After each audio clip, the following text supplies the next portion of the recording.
Assalamualaikum warahmatullahi wabarakatuh. Selamat siang semuanya. Apa kabar teman-teman yang ada di online maupun di offline? Semoga dengan kabar yang baik-baik saja ya. Amin. Konon ada pepatah yang mengatakan tak kenal maka tak sayang. Maka dari itu saya ingin memperkenalkan diri. Saya Nelzati Gordia Amelia dari mahasiswi Bunga Bangsa Cirebon, dan rekan saya Cici Marati dari mahasiswi Universitas Islam Bunga Bangsa Cirebon.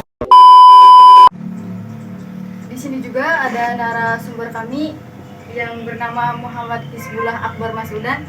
Selamat siang Mas. Yang biasa disebut Mas Hizbul. Beliau mempunyai bisnis online yang luar biasa juga. Beliau juga bisa dibilang ahli dalam digital marketingnya dan e-commerce-nya. Sama sesuai dengan tema yang akan dibawakan kita di video ini. dalam 30 menit ke depan kita akan berbincang-bincang mengenai strategi pemasaran di era digital ini. Sebelum mengulas lebih jauh lagi, pertama-tama kita pengen tahu dulu nih keseharian dari Mas Hizbul apa aja. Terima kasih buat Bapak yang sudah menghadirkan juga. Untuk beberapa hal keseharian sama seperti keseharian kita semua gitu. Hanya mungkin kalau dalam keseharian bisnis memang agak berbeda sedikit gitu. Karena kalau pagi harus siap-siap dan beres-beres juga gitu. Harus ngeprint, harus menyiapkan barang juga, stok harian juga, mungkin seperti itu sih. Kalau untuk hari-hari biasanya kebanyakan mungkin lebih ke belanja barang. Kalau COD kebetulan kita ada reseller sih buat yang COD.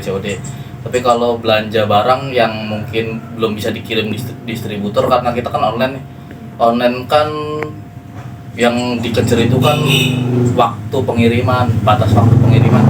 Jadi mau nggak mau kita nggak bisa ngandelin distributor aja gitu untuk barang. Jadi cari harga ya barang yang masuk juga. Jadi ya cari barang lah ini kalau pagi hari.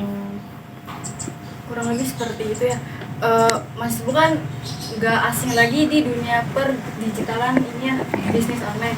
Nah, menurut Mas Hizbul tuh, menurut pandangan Mas Hizbul, pemasaran di era digital itu seperti apa sih di zaman sekarang? Sekarang tuh apalagi semuanya harus serba online gitu ya. Penting banget sih buat kita yang mungkin mau memulai bisnis kita dari mana. Ya harus dari online menurut saya. Karena hal paling kecilnya saja kayak jualan sembako aja sekarang sudah harus online gitu. Kata pendiri Facebook dan pendiri Apple Windows sudah, kalau di zaman sekarang kalau kita nggak mau terjun ke online nggak bakal berkembang gitu. Banyak orang-orang yang usaha kecil-kecilan bisa besar itu ya karena online. Intinya sih penting banget penjualan di online di era sekarang itu.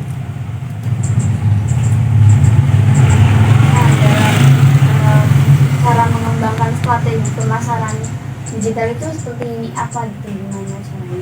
Banyak banget buat sekarang ya, karena marketplace itu kan sekarang udah ratusan aplikasi gitu. Udah banyak banget website yang menyediakan belanja online. Tapi mungkin beberapa hal yang kita tahu, Lazada, Shopee, sekarang yang lagi ngetren lagi TikTok Shop gitu kan. Apalagi sekarang kayaknya anak muda sekarang HP nggak ada deh yang nggak ada TikToknya gitu. Ya. Karena TikTok itu menurut saya yang paling efisien sekarang itu memang TikTok sih, karena orang nggak cuma mau belanja aja gitu, tapi ada video-video hiburannya juga. Tapi untuk beberapa hal yang besar mungkin lebih besar di Shopee dan Tokopedia, Lazada sih. Jadi platform yang lebih tepatnya itu di Shopee sama Lazada ini sih. Kita sudah berbicara tentang strategi sama cara pengembangannya. Terus menurut Mas tuh gimana sih cara mengukur keberhasilan dari strategi pemasaran? Banyak hal yang bisa mengukur keberhasilan, karena keberhasilan dalam bisnis sehari 2 hari, sebulan 2 bulan gitu. Saya aja yang sudah mengawali karir dari 2017 saja, mungkin melihat titik keberhasilan itu nggak cuma bisa dilihat dari keuntungan besar aja gitu. Jadi ada beberapa hal yang bisa dibilang untung dan rugi, tapi dalam bisnis online itu harus ada barang untung dan barang rugi. Jadi kalau melihat titik keberhasilan bisa dilihat setelah mungkin jalan usaha 1 tahun ke depan gitu. Dan perlu persiapan juga dari 1 tahun ke belakang dan 1 tahun ke depannya gitu.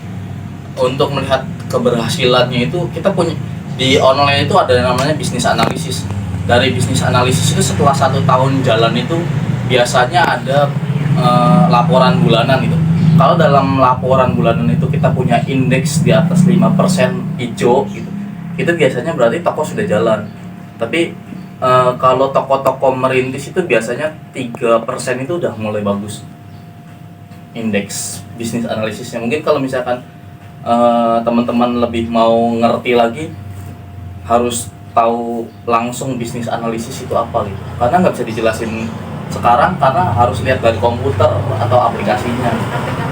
Iya, benar, harus ada praktek langsungnya. Kalau peran konten sendiri itu dalam strategi pemasaran di era digital itu bagaimana, Mas? Menurut Mas? Konten tuh penting banget buat di era digital atau penjual marketplace ya. Setiap hari tuh bikin konten itu minimal 2 konten gitu. Wajib banget, karena orang-orang akan tertarik dengan konten-konten gitu. Apalagi yang fokus dijual di platform TikTok ya, kita harus punya konten gitu. Terus di TikTok itu kan mengutamakan live gitu kan, live juga kan termasuk konten gitu, hiburan orang yang sekiranya ini menarik apa enggak gitu untuk dilihat. Terus biasanya ketika orang itu lebih lama ngelihat konten tersebut, akan ada sugesti dalam pikiran dia buat ini kayaknya cocok nggak ya buat saya gitu. Karena konten itu penting banget sih. Nah, konten yang seperti apa sih yang bisa menarik customer itu yang lebih cocok? Untuk konten tuh biasanya beda-beda ya setiap manusia, karena ada satu orang yang sukanya sama hal-hal aneh nggak nyambung gitu kan. Ada yang mungkin sukanya sama yang cantik-cantik gitu, apalagi ya cowok gitu kan, sukanya cantik-cantik, nggak lihat dari barangnya dulu gitu kan. Kalau ada yang cantik biasanya tergoda dulu gitu kan. Yang cewek mungkin lihat aktornya dari yang ganteng dulu gitu kan ya. Terus ada hal-hal yang berbau komedi juga gitu kan. Biasanya orang-orang lebih punya pasarnya sendiri-sendiri sih gitu kan. Karena kalau dilihat dari sekarang banyak banget nih artis tiktoker gitu yang kita nggak kenal, tapi saya sukanya sama ini nih, saya sukanya sama ini nih. Jadi untuk beberapa hal itu kategorinya beda-beda gitu. Ada yang sukanya sama si A, si B, tergantung tergantung dari kenyamanan kitanya sih. Kalau ngomongin tentang digital itu pasti sangat luas Mas. Apalagi di era digital marketing itu pasti pesaingnya juga penuh ancaman gitu Mas. Nah, menurut Mas gimana sih cara mengatasi pesaing-pesaing yang bakal terjadi di depan?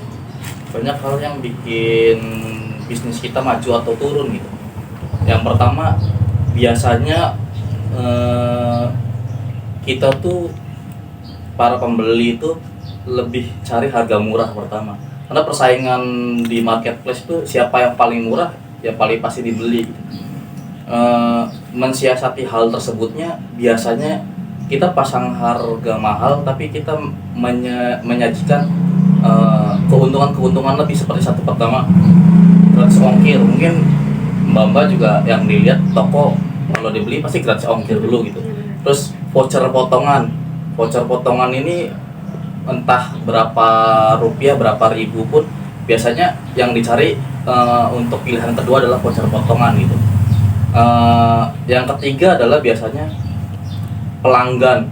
Biasanya pelanggan punya hal lebih daripada apa yang dia beli gitu. Misalkan beli A dapat B gitu, atau beli A plus B potong 2%. Biasanya untuk mengatasi persaingan kayak gitu sih. Terus untuk persaingan harga barang yang menjadi ancaman di marketplace itu kan persaingan harga barang nih. 100 rupiah juga kadang orang tuh melihat besar banget gitu. Padahal kalau dihitung-hitung kadang sama ongkir pun beda juga gitu. Untuk mensiasati hal tersebut ya kita harus cari harga lebih murah dari yang mereka pasarin. Jadi kita harus pintar-pintar cari distributor barang yang memberikan keuntungan lebih untuk kita. Mungkin itu sih yang saya lakuin. Kalau kendala-kendalanya sendiri dalam bisnis online itu apa aja? Banyak kendala-kendala yang saya alamin sih. Terutama kemarin Lebaran gitu. Lebaran tuh kan banyak distributor, toko-toko juga tutup gitu kan. Jadi stok juga kita harus bener-bener mensiasati dari H- berapa Lebaran gitu. Iya, terus kendala yang paling besar dalam bisnis itu satu sebenarnya, uang. Karena kalau kita nggak punya uang, bisnis juga nggak jalan gitu. Nggak muter lagi. Terus kalau kendala-kendala tak terduga mungkin internet lemot gitu, nggak jalan, printer rusak, itu kendala-kendala internal. Tapi kalau kendala-kendala di luar